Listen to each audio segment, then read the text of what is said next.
Puji Tuhan, jemaat Tuhan, kita bersyukur pagi hari ini kita diberkati Tuhan dengan hari yang baru. Tuhan juga menyediakan berkat lewat kebenaran firman Tuhan. Pagi hari ini saya akan membacakan firman Tuhan di dalam Galatia pasal 6 ayat 9, dikatakan demikian. Janganlah kita jemu-jemu berbuat baik, karena apabila sudah datang waktunya, kita akan menuai jika kita tidak menjadi lemah. Puji Tuhan.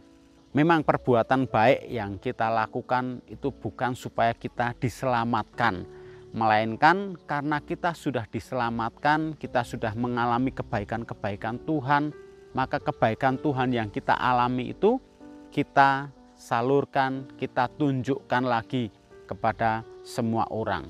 Dikatakan tadi firman Tuhan, berbuat baik itu kepada semua orang.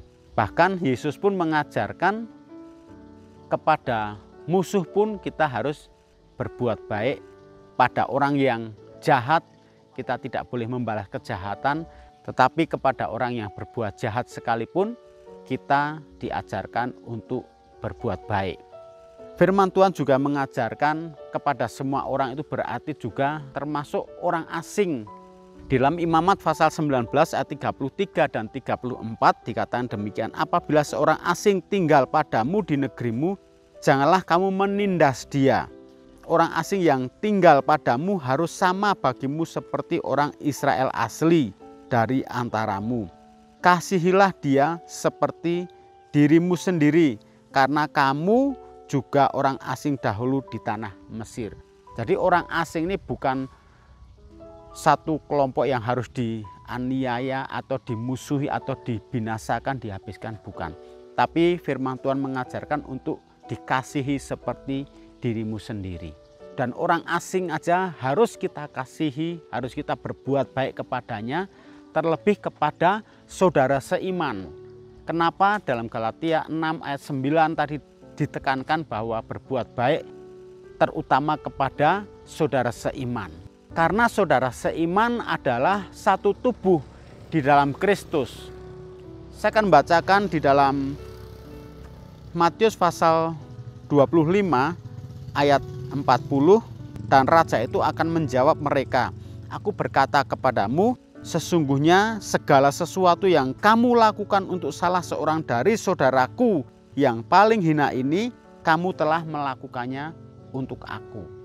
Sekalipun yang paling lemah, paling hina, sedang mengalami kesengsaraan itu tidak bisa membalas kebaikan yang saudara dan saya lakukan buat mereka.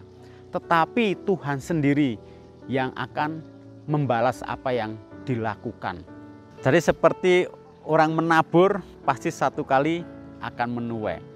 Saya teringat dalam Amsal 19 ayat 17 dikatakan, siapa menaruh belas kasihan kepada orang yang lemah, memiutangi Tuhan yang akan membalas perbuatannya itu.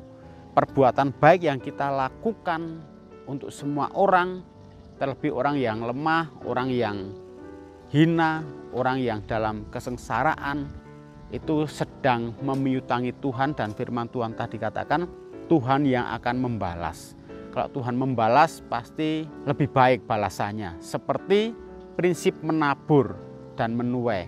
Apa yang dituai itu pasti pada umumnya lebih baik, lebih banyak daripada yang ditabur. Makanya firman Tuhan ingat, jangan jemu-jemu berbuat baik, karena kalau memang sudah tiba waktunya kita akan menuai. Jangan sampai orang lain di sekitar kita menuai apa yang sudah mereka tabur, kita justru hanya melihat saja, karena tidak ada yang kita tabur ketika ada kesempatan untuk menabur. Mari Bapak Ibu jemaat Tuhan, kita responi kebenaran firman Tuhan dan kita alami janji-janjinya. Mari kita sama-sama berdoa. Bapa di surga, kami mengucap syukur, Engkau teguhkan firman-Mu di hati kami semua.